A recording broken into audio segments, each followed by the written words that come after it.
Hi guys, welcome back to my new video match talks IPL 2024.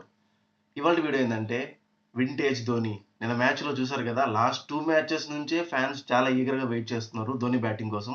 But నిన్న అయితే chance వచ్చింది. But ఏ మాత్రం తగ్గలేదు ధోని. ముందు ఎలా ఆడుతుండేవాడు అలానే ఆడుతున్నాడు వింటేజ్ ధోని. సో ఇంకొంచెం ముందు వచ్చింటే మ్యాచ్ ఖచ్చితంగా ఫినిష్ చేసి ఉంటాడు, అది నేను అనుకుంటున్నాను. బట్ నిన్న ఏమన్నా ఆడాడు ఆ షాట్స్, అంత ఏజ్లో కూడా హెలికాప్టర్ షాట్స్. మీరు ఒకటి గమనించారా, 19th ఓవర్లో 5th బాల్ అది బౌండరీ వరకు వెళ్ళింది బాల్ అయితే, కానీ సింగిల్ దీలా. ఎందుకు? మనం వింటేజ్ ధోనిని చూసాం. వరల్డ్ కప్లో లాస్ట్ బాల్ 6 కొట్టాడు కదా, సేమ్ అదే లుక్లో కొట్టాడు నిన్న. లాస్ట్ బాల్ 6 కొట్టాడు. ఫ్యాన్స్కి అయితే మాత్రం పిచ్చ పిచ్చ పిచ్చ ర్యాంపు. నిన్న గ్రౌండ్లో చూసినట్టయితే ధోని ధోని ధోని అని చాంటింగ్ చాలా అంటే చాలా మారిపోయిపోయింది. ఎంఎస్ ధోని ఫ్యాన్స్కి అయితే పండగ అని చెప్పొచ్చు. నిన్న క్రౌడ్ మొత్తం ఎల్లో ఫ్లాగ్స్తో నిండిపోయి ధోని చాంటింగ్తో నిండిపోయింది. బట్ ధోని కూడా ఫ్యాన్స్ని ఏమాత్రం నిరాశపరచకుండా తన వింటేజ్ షాట్తో మెరిపించాడు. ఇక బ్యాటింగ్ వైజ్ చూస్తే ఢిల్లీ వాళ్ళు పృథ్వీ షాని ఆడిచ్చారు, ఇంపాక్ట్గా కూర్చోబెట్టారు. పృథ్వీ షా తన తన వంతు సహాయం తను చేశాడు టీంకి. డేవిడ్ వార్నర్ బాగా ఆడాడు, రిషబ్ పంత్ చాలా బాగా ఆడాడు. డీసెంట్ టోటల్, మంచి టోటలే అది. 191 ఇచ్చారు. బట్ ఇక్కడ అందరూ ఏమనుకున్నారు, 191 పెద్ద ఈజీ కాదు సిఎస్కేకి అనుకున్నారు. బట్ సిఎస్కే వాళ్ళు బ్యాటింగ్ వచ్చి తడబడ్డారు. ఓపెనింగ్లోనే వాళ్ళకి 2 వికెట్లు పడిపోయాయి. రుతురాజ్ గైక్వాడ్, రచిన్ రవీందర్. అక్కడే ఆ రెండు వికెట్సే సిఎస్కే కీ పాయింట్. వాళ్ళిద్దరూ పవర్ ప్లేలో కానీ నిలబడి మంచి స్కోర్ ఇచ్చారంటే సిఎస్కేకి తిరగలేదు. నువ్వు 250 పెట్టు, 300 పెట్టు, కొట్టే క్యాపబిలిటీ ప్లేయర్స్ ఉన్నారు సిఎస్కేకి. బట్ నిన్న కొంచెం నిరాశపరిచారు సిఎస్కే ఫ్యాన్స్కి. బట్ మ్యాచ్ ఓడిపోయినా కానీ సిఎస్కే ఫ్యాన్స్ కాలర్ ఎగరేసుకొని పోయారు. ఎందుకంటే వాళ్ళ హీరో ఎంఎస్ ధోని, అతని బ్యాటింగ్ చూడడానికే చాలా మంది వస్తున్నారు. అతని స్క్రీన్ పైన కనపడితే చాలు, ఆ ప్రెజెన్సే వేరు. ఇన్ఫ్యాక్ట్ ఐపీఎల్ 2024 స్టార్టింగ్ మ్యాచ్ సిఎస్కేకి ఆర్సీబీకి జరిగింది కదా, ఆ మ్యాచ్ హైయెస్ట్ వ్యూ పీక్స్ ఉంది జియో సినిమాలో.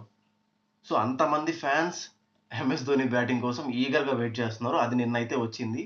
ఫ్యాన్స్ని ఏమాత్రం నిరాశపరచకుండా చాలా బాగా ఆడాడు. అండ్ సిఎస్కే బ్యాటింగ్ లైనప్ కూడా చాలా బాగుంది. బట్ నిన్న ఓపెనర్స్ కొంచెం డీలా పడ్డారు. ఆ ఇంపాక్ట్ అనేది మిడిల్ ఆర్డర్స్ మీద పడింది. ఈ మిడిల్ ఆర్డర్స్ అజింక్య రహానే, ఇతను డారెల్ మిచెల్ చాలా బాగా ఆడారు.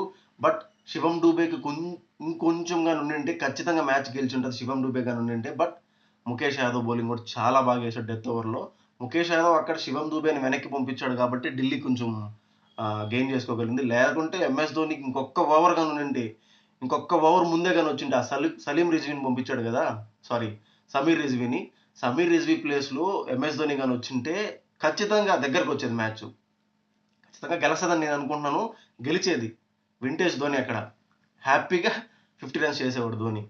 అండ్ ఇక్కడ రిషబ్ పంత్ని మీరు చూసినట్టయితే 18th 19th ఓవర్లో కంప్లీట్గా మ్యాచ్ని మార్చేశాడు.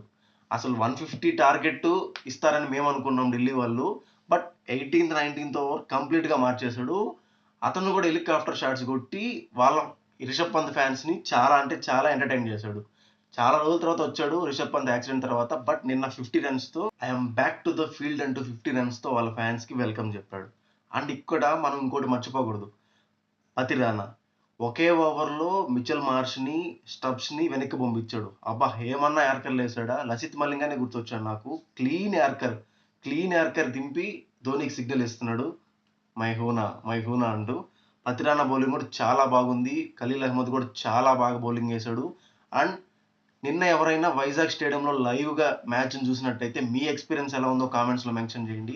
ధోని ఫ్యాన్స్ ఎవరైతే మన వీడియోని చూస్తున్నారో నిన్న లైవ్గా వైజాగ్ స్టేడియంలో మీ ఎక్స్పీరియన్స్, ఆ క్రౌడ్ ఎక్స్పీరియన్స్ ఎలా ఉందో కామెంట్స్లో మెన్షన్ చేయండి. ఫైనల్లీ మనం ఢిల్లీ టీం వాళ్ళకి క్రెడిట్స్ ఇవ్వాలి, రిషబ్ పంత్ కెప్టెన్సీకి క్రెడిట్స్ ఇవ్వాలి. అంత పెద్ద ఫ్రాంచైజీ, పెద్ద బ్యాటింగ్ లైనప్ ఉన్న టీంతో గెలవడం అనేది చాలా ఇంపాసిబుల్, అది సిఎస్కేతో.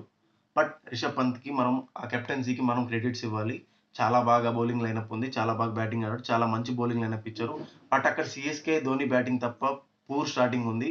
ఓపెనర్స్ డీలా పడిపోయారు. ఆ ఇంపాక్ట్ అనేది మిడిల్ ఆర్డర్ పైన పడింది. సో అందుకే చెన్నై అనేది ఓడిపోవడానికి కారణమైంది. సో పర్లేదు, చెన్నై వాళ్ళు కంబ్యాక్ అవుతారు. ఢిల్లీ వాళ్ళు ఫస్ట్ పాయింట్ విన్ అయ్యారు ఈ పాయింట్స్ టేబుల్లో. సిఎస్కే 3 ఆడితే 2 గెలిచింది. ఇక పాయింట్స్ టేబుల్ విషయానికి వస్తే సిఎస్కే నిన్న ఓడిపోయింది కాబట్టి సెకండ్ ప్లేస్లో ఉంది, 3 ఆడి 2 గెలిచి. కేకేఆర్ ఫస్ట్ ప్లేస్లో ఉంది. ఢిల్లీ డేర్డెవిల్స్ తన పాయింట్స్ ఖాతాను తెరిచి 7th ప్లేస్లో ఉంది.